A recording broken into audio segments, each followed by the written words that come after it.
on you at 5:30. Return from Cuba. Members of Temple Beth Am returned to the U.S. after making an important trip in the wake of the death of Fidel Castro. And now all new at 5:30. Members of that synagogue come back home after making that trip in the wake of the death of Fidel Castro. Tiani Jones is live at the synagogue with more on the trip. Tiani. Well, we caught up with them as they landed coming in from Havana, many of them telling us that this was a life-changing experience. It was a trip planned well before the death of Fidel Castro. The Temple Beth Am in Pinecrest wanted to establish a relationship with the Jewish community in Cuba.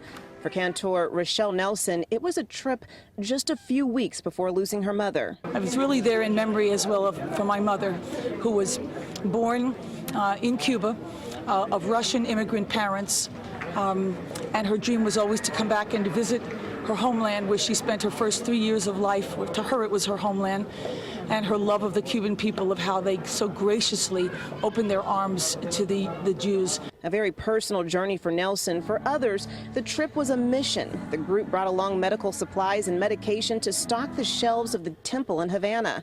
It was also an education on the lives of Jewish people on the island under the Castro government. The people that we spoke with felt that there was no prejudice, and they felt that there was no prejudice over time against religious expression, whether it be Jewish or Catholic or whatever.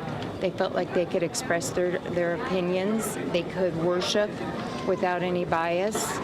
Although language and culture separated the two congregations, they say they bonded in faith and through music.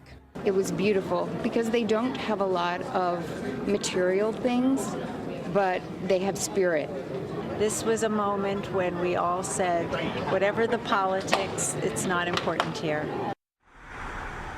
One thing that this group expressed to us, they said they were a little shocked to hear when they talked about anti-Semitism faced here in the U.S., that the Cuban Jews said that's something that they don't experience on the island. Reporting live from Pinecrest, Tiani Jones, CBS 4 News.